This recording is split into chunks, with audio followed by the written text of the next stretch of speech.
22वां अध्याय क्रिया योग का वर्णन। उद्धव जी ने पूछा, भक्तवत्सल श्री कृष्ण, जिस क्रिया योग का आश्रय लेकर जो भक्तजन जिस प्रकार से जिस उद्देश्य से आपकी अर्चा पूजा करते हैं, आप अपने उस आराधन रूप क्रिया योग का वर्णन कीजिए। देव ऋषि नारद, भगवान व्यासदेव और आचार्य बृहस्पति आदि बड़े बड़े ऋषि मुनि यह बात बार बार कहते हैं कि क्रिया योग के द्वारा आपकी आराधना ही मनुष्य के परम कल्याण की साधना है। यह क्रिया योग पहले पहल आपके मुखारबंद से ही निकला था। आपसे ही ग्रहण करके इसे ब्रह्मा जी ने अपने पुत्र भृगु आदि महर्षियों को और भगवान शंकर ने अपनी अर्धांगिनी भगवती पार्वती जी को उपदेश किया था। मर्यादा रक्षक प्रभु, यह क्रिया योग ब्राह्मण क्षत्रिय आदि वर्णों और ब्रह्मचारी गृहस्थ आदि आश्रमों के लिए भी परम कल्याणकारी है। मैं तो ऐसा समझता हूँ कि स्त्री शूद्र आदि के लिए भी यही सबसे श्रेष्ठ साधना पद्धति है। कमल नयन श्याम सुंदर, आप शंकर आदि जगदीश्वरों के भी ईश्वर हैं और मैं आपके चरणों का प्रेमी भक्त हूँ। आप कृपा करके मुझे यह कर्म बंधन से मुक्त करने वाली विधि बतलाइए। भगवान श्री कृष्ण ने कहा, उद्धव जी, कर्म कांड का इतना विस्तार है कि उसकी कोई सीमा नहीं है, इसलिए मैं उसे थोड़े में ही पूर्वापर क्रम से विधि पूर्वक वर्णन करता हूँ। मेरी पूजा की 3 विधियाँ हैं, वैदिक, तांत्रिक और मिश्रित। इन तीनों में से मेरे भक्त को जो भी अपने अनुकूल जान पड़े उसी विधि से मेरी आराधना करनी चाहिए। सबसे पहले अपने अधिकारानुसार शास्त्रोक्त विधि से समय पर यज्ञोपवित्र संस्कार के द्वारा संस्कृत होकर द्विजत्व प्राप्त करें। फिर श्रद्धा और भक्ति के साथ वह किस प्रकार मेरी पूजा करे, इसकी विधि तुम मुझसे सुनो। भक्ति पूर्वक निष्कपट भाव से अपने पिता एवं गुरु रूप मुझ परमात्मा का पूजा की सामग्रियों के द्वारा मूर्ति में, वेदी में, अग्नि में, सूर्य में, जल में, हृदय में अथवा ब्राह्मण में, चाहे किसी में भी आराधना करें। उपासक को चाहिए कि प्रातः काल दत्वन करके पहले शरीर शुद्धि के लिए स्नान करे और फिर वैदिक और तांत्रिक दोनों प्रकार के मंत्रों से मिट्टी और भस्म आदि का लेप करके पुनः स्नान करे। इसके पश्चात वेदोक्त संध्या वंदन आदि नित्य कर्म करने चाहिए। उसके बाद मेरी आराधना का ही सुदृढ़ संकल्प करके वैदिक और तांत्रिक विधियों से कर्म बंधनों से छुड़ाने वाली मेरी पूजा करें। मेरी मूर्ति 8 प्रकार की होती है, पत्थर की, लकड़ी की, धातु की, मिट्टी और चंदन आदि की, चित्रमयी, बालुकामयी, मनोमयी और मणिमयी। चल और अचल भेद से 2 प्रकार की प्रतिमा ही मुझ भगवान का मंदिर है। उद्धव जी, अचल प्रतिमा में पूजन में प्रतिदिन आवाहन और विसर्जन नहीं करना चाहिए। चल प्रतिमा के संबंध में विकल्प है, चाहे करे और चाहे न करे, परंतु बालुकामयी प्रतिमा में तो आवाहन और विसर्जन प्रतिदिन करना ही चाहिए। मिट्टी और चंदन की तथा चित्रमयी प्रतिमाओं को स्नान न करावे, केवल मार्जन कर दे, परंतु और सबको स्नान कराना चाहिए। प्रसिद्ध पदार्थों से प्रतिमा आदि में मेरी पूजा की जाती है, परंतु जो निष्काम भक्त है वह अनायास प्राप्त पदार्थों से और भावना मात्र से ही हृदय में मेरी पूजा कर ले। उद्धव जी, स्नान, वस्त्र, आभूषण आदि तो पाषाण अथवा धातु की प्रतिमा के पूजन में ही उपयोगी है। बालुकमयी मूर्ति अथवा मिट्टी की वेदी में पूजा करनी हो तो उसमें मंत्रों के साथ अंग और उसके प्रधान देवताओं की यथास्थान पूजा करनी चाहिए तथा अग्नि में पूजा करनी हो तो घृत मिश्रित हवन सामग्रियों से आहुति देनी चाहिए। सूर्य को प्रतीक मानकर की जाने वाली उपासना में मुख्यतः अर्घ्य दान एवं उपस्थान ही प्रिय है और जल में तर्पण आदि से मेरी उपासना करनी चाहिए। जब मुझे कोई भक्त हार्दिक श्रद्धा से जल भी चढ़ाता है तब मैं उसे बड़े प्रेम से स्वीकार करता हूँ। यदि कोई अभक्त मुझे बहुत सी सामग्री निवेदन करे तो भी मैं उससे संतुष्ट नहीं होता। जब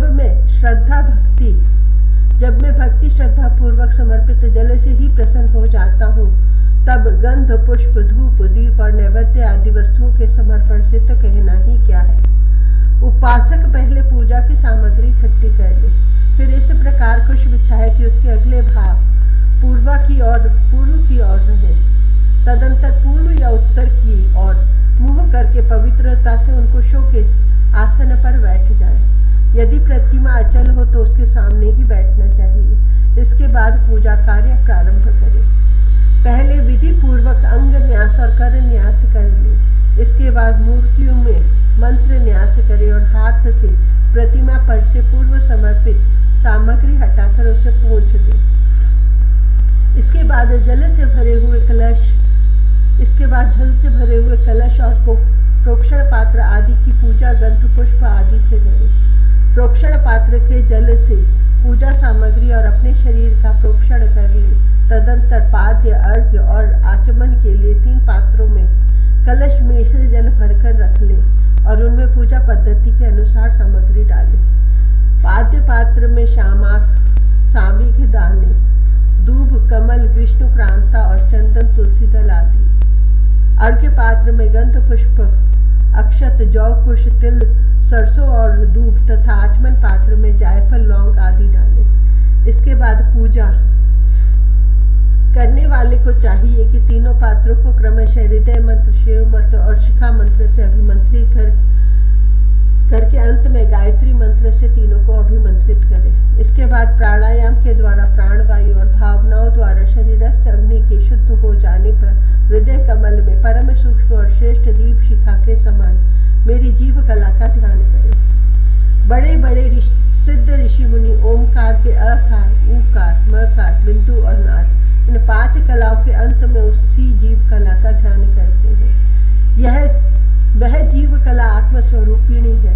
जब उसके तेज से सारा अंतःकरण और शरीर भर जाए तब मानसिक उपचारों से मन ही मन उसकी पूजा करनी चाहिए।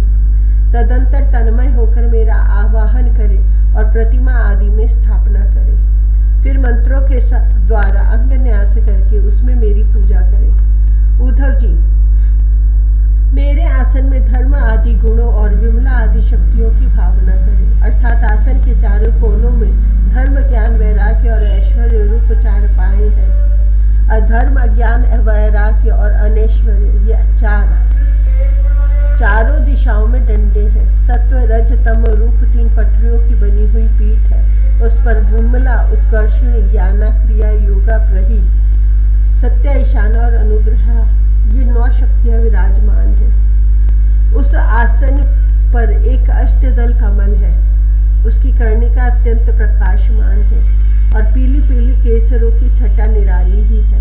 आसन के संबंध में ऐसी भावना करके पाद्य, आचमनीय और अर्घ्य आदि उपचार प्रस्तुत करें। तदंतर भोग और मोक्ष की सिद्धि के लिए वैदिक और तांत्रिक विधि से मेरी पूजा करें। सुदर्शन चक्र, 5 जन्य शंख, कौमोद की गदा, खड़ग, बाण, धनुष, हल, मूसल इन 8 आयुधों की पूजा 8 दिशाओं में करें और कौस्तुभ मणि, वैजयंती माला और शिवस्य चिन्ह की वक्षस्थल पर यथास्थान पूजा करें।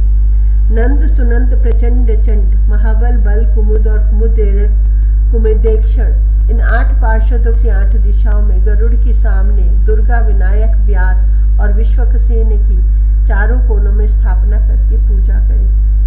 बाई और गुरु की और यथाक्रम पूर्वादि दिशा में इंद्र आदि 8 लोकपालों की स्थापना करके प्रोक्षण, अर्घ्यदान आदि क्रम से उनकी पूजा करनी चाहिए।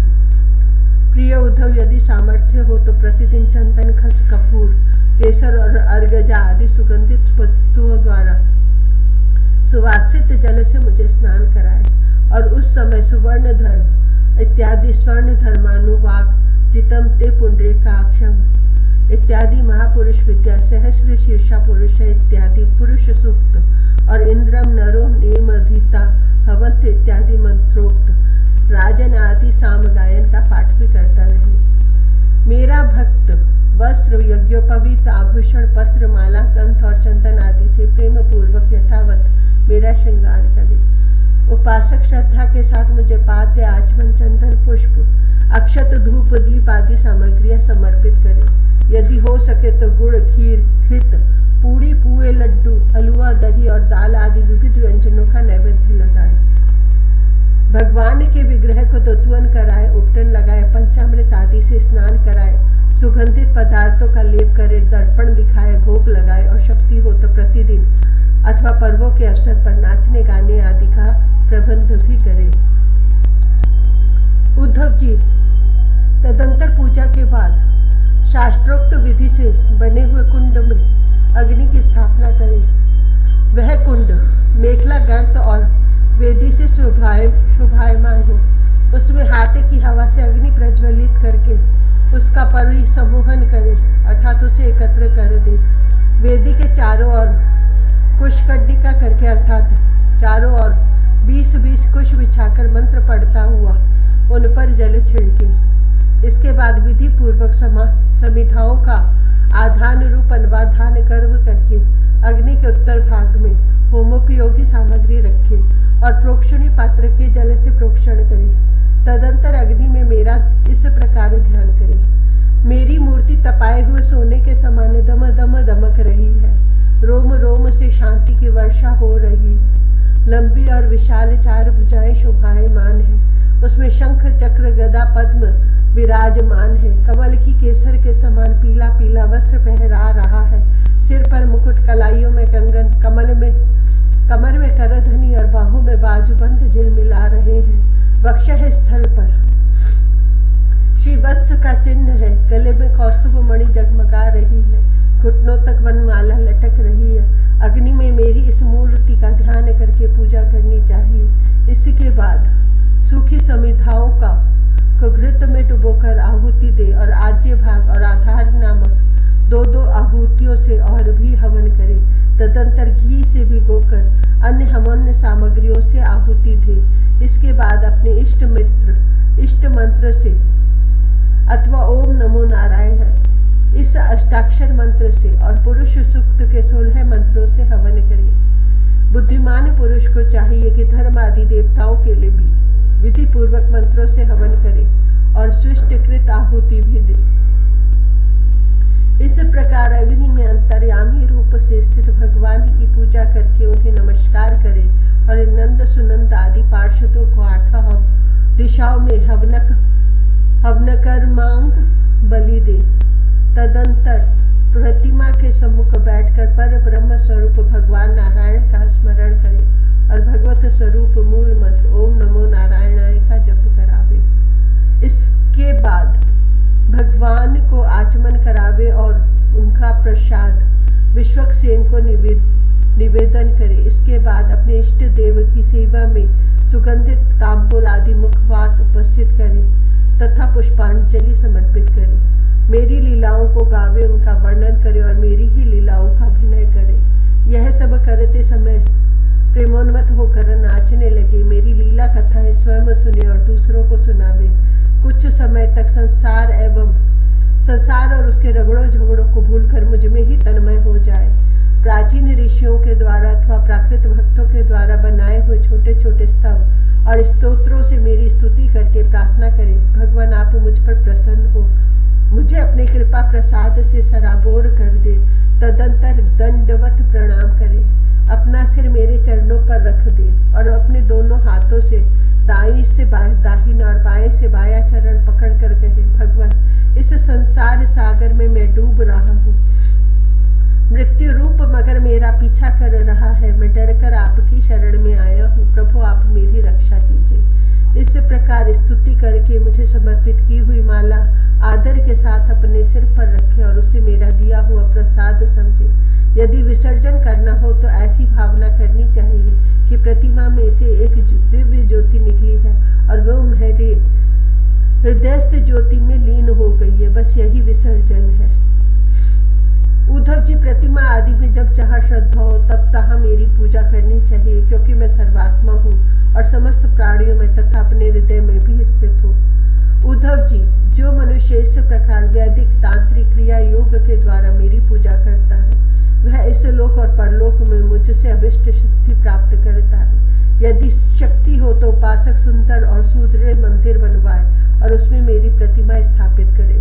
सुंदर सुंदर फूलों के बगीचे लगवा दे। नित्य की पूजा, पर्व की यात्रा और बड़े बड़े उत्सवों की व्यवस्था कर दे। जो मनुष्य पर्वों के उत्सव और प्रतिदिन की पूजा लगातार चलने के लिए खेत, बाजार, नगर अथवा गांव मेरे नगम समर्पित कर देते हैं उन्हें मेरे समान ऐश्वर्य की प्राप्ति होती है। मेरी मूर्ति की प्रतिष्ठा करने से पृथ्वी का एक छत्र राज, मंदिर निर्माण से त्रिलोकी का राज, पूजा आदि की व्यवस्था करने से ब्रह्मलोक और तीनों के द्वारा मेरी समानता प्राप्त होती है। जो निष्काम भाव से मेरी पूजा करता है उसे मेरा भक्ति योग प्राप्त हो जाता है और उस निरपेक्ष भक्ति योग के द्वारा वह स्वयं मुझे प्राप्त कर लेता है।